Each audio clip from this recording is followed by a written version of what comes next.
بسم اللہ الرحمن الرحیم۔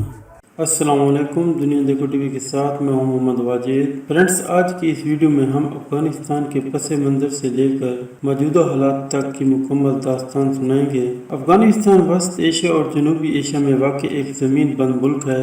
اس کے جنوب اور مشرق میں پاکستان، مغرب میں ایران، شمال مشرق میں چین، شمال میں ترکمانستان، ازبکستان اور تاجکستان ہیں اور اس کا دارالحکومت کابل ہے۔ ارد گرد کے تمام ممالک سے افغانستان کے تاریخی، مذہبی اور ثقافتی تعلق بہت گہرے ہیں۔ اس کے بیشتر لوگ مسلمان ہیں۔ یہ ملک بالترتیب ایرانیوں، یونانیوں، عربوں، ترکوں، منگولوں، انگریزوں، روسیوں اور امریکہ کے قبضے میں رہا ہے، مگر اس کے لوگ بیرونی قبضے کے خلاف ہمیشہ مزاحمت کرتے رہے ہیں۔ ایک ملک کے طور پر 18ویں صدی کے وسط میں احمد شاہ ابدالی کے دور میں یہ ابھرا، اگرچہ بعد میں دورانی سلطنت کے کافی حصے ارد گرد کے ممالک کے حصے بن گئے۔ افغانستان 15 اگست 2021 کو نیٹو کی تسلیم شدہ حکومت اسلامی جمہوریہ افغانستان کے خاتمے کے بعد اب در حقیقت امارات اسلامیہ افغانستان یعنی طالبان کے زیر انتظام ہے۔ اور اگر اس کی تاریخ پر نظر ڈالیں تو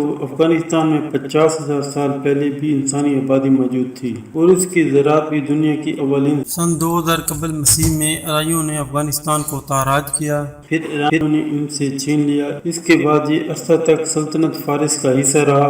329 قبل مسیح میں اس کے کئی حصے ایرانیوں سے سکندر اعظم نے چھین لیے، جس میں بلخ شامل ہے، مگر یونانیوں کا یہ قبضہ زیادہ دیر نہ رہا۔ 642 عیسوی تک یہ علاقہ وقتاً فوقتاً منگولوں، ساسانیوں اور ایرانیوں کے پاس رہا، جس کے بعد اس علاقے کو مسلمانوں نے فتح کر لیا۔ مسلمانوں کی اس فتح کو تاریخ میں عربوں کی فتح سمجھا جاتا ہے، جو غلط ہے، کیونکہ مسلمانوں میں کئی اقوام کے لوگ شامل ہیں۔ اسلام سے پہلے یہاں کے لوگ بدھ مت اور کچھ قبائلی مذہب کے پیروکار تھے، لیکن 642 عیسوی میں مسلمانوں نے اس علاقے کو فتح کیا، لیکن یہاں کے حکمران علاقائی لوگوں کو ہی بنایا گیا۔ پہلے یہ حکمرانی خراسانی عربوں کے پاس رہی۔ 998 عیسوی میں محمود غزنوی نے ان سے اقتدار چھین لیا۔ غوریوں نے 1146 میں غزنویوں کو شکست دی اور انہیں غزنی کے علاقے تک محدود کر دیا۔ یہ سب مسلمان تھے، لیکن 1219 میں چنگیز ثانی منگولوں نے افغانستان کو تاراج کر دیا۔ ہرات، غزنی اور بلخ مکمل طور پر تباہ ہو گئے۔ منگول بعد میں خود مسلمان ہو گئے، حتیٰ کہ تیمور نے 14ویں صدی میں ایک عظیم سلطنت قائم کر لی۔ اسی کی اولاد میں شہنشاہ بابر نے کابل کو 16ویں صدی کے شروع میں پہلی دفعہ اپنا دارالحکومت قرار دیا۔ 16ویں صدی سے 18ویں صدی تک افغانستان کئی حصوں میں تقسیم رہا۔ شمالی حصے پر ازبک، مغربی حصے پر ایرانی صفویوں اور مشرقی حصے پر مغل اور پشتونوں قابض رہے۔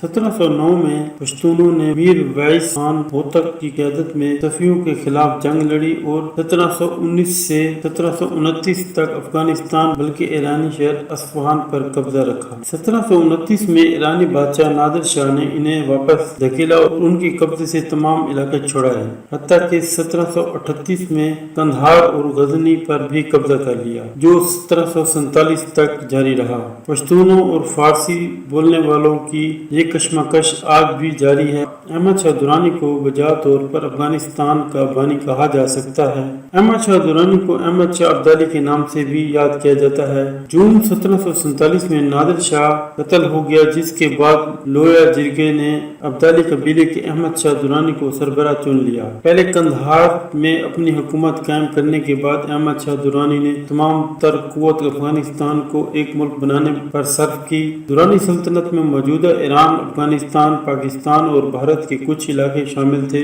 اس کی سلطنت میں ایران کے شہر مشہد سے لے کر کشمیر اور موجودہ بھارت کے شہر دلی تک کے علاقے شامل تھے۔ احمد شاہ درانی کا ایک اہم کارنامہ جنوری 1761 میں پانی پت کی تیسری جنگ میں مرہٹوں کو شکست دینا تھا، لیکن اس جنگ کے بعد سکھوں نے پنجاب میں اثر بڑھانا شروع کیا اور آہستہ آہستہ پنجاب کے کئی علاقوں پر قبضہ کر لیا، لیکن اس وقت تک افغانستان کو ایک مضبوط ملک کی حیثیت حاصل ہو گئی تھی۔ 1772 تک احمد شاہ درانی اور اس کے بعد اس کی اولاد کی حکومت رہی۔ اس کی اولاد میں ایوب شاہ کو 1823 میں قتل کر دیا گیا۔ بعد میں کابل کی حکومت محمد شاہ اور پھر 1826 میں دوست محمد خان کے پاس چلی گئی۔ امیر دوست محمد خان، جس نے کابل کی حکومت 1826 میں سنبھال لی تھی، اس نے روس اور ایران سے تعلقات بڑھانا شروع کیے، کیونکہ سکھوں نے پنجاب پر قبضہ کر لیا تھا اور انگریزوں نے اپنی روایتی چالاکی کا ثبوت دیتے ہوئے سکھوں اور دہلی کے شاہ شجاع کے ساتھ مل کر افغانستان میں اپنا اثر بڑھانا شروع کیا۔ حالانکہ دونوں انگریزوں کے بظاہر دشمن تھے، شاہ شجاع کو انگریزوں نے کابل کے تخت کے سبز باغ دکھائے، لیکن انگریز یہ جانتے تھے کہ روسی ان پر قبضہ کرنا چاہتے ہیں، ان کو روکنے اور افغانستان میں اپنا اثر۔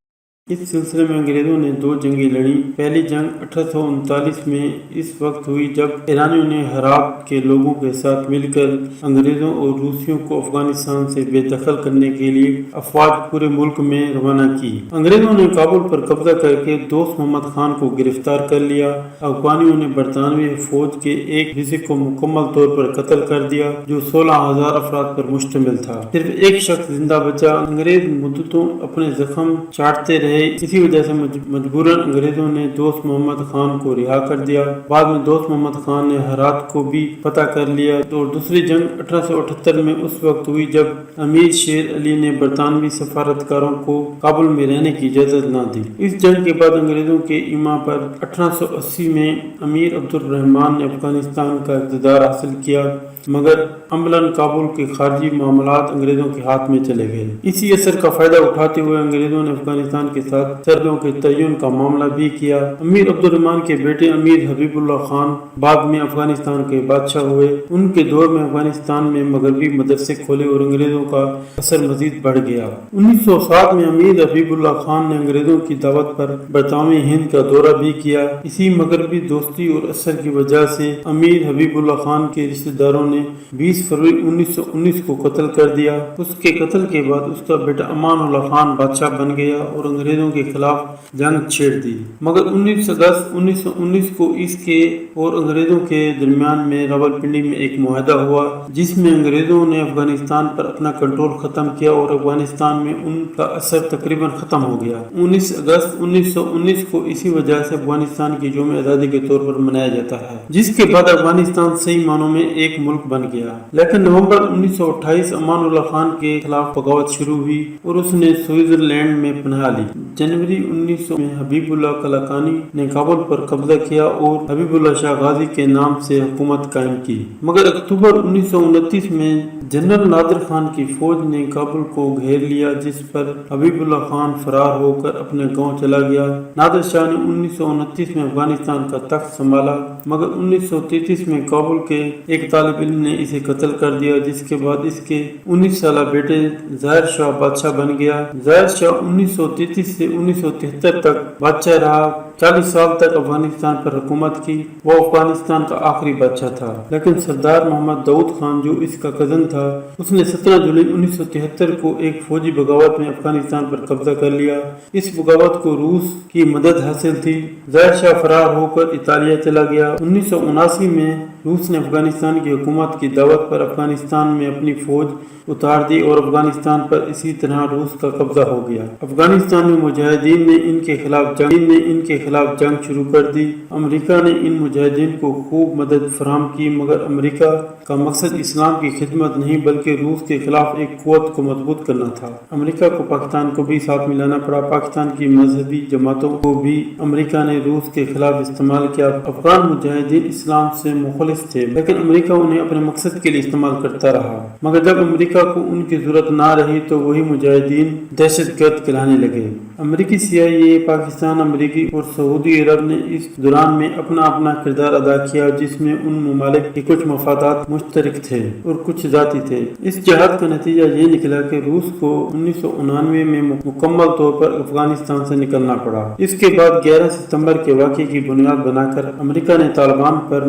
جنگ مسلط کر دی اور طالبان حکومت امارات اسلامیہ افغانستان کو گرا دیا، لیکن 20 سال بعد امریکہ کو طویل تباہ کن جنگ کے بعد افغانستان سے بری طرح شکست کے بعد نکلنا پڑا۔ بظاہر امریکہ کی کٹ پتلی حکومت اسلامیہ جمہوریہ افغانستان کے نام سے 15 اگست 2021 تک قائم رہی، لیکن کابل پر طالبان کے قبضے کے ساتھ ہی اس حکومت کے اقتدار کا سورج غروب ہو گیا۔ افغانستان پچھلے 35 سال سے مسلسل جنگ کی سی حالت میں ہے۔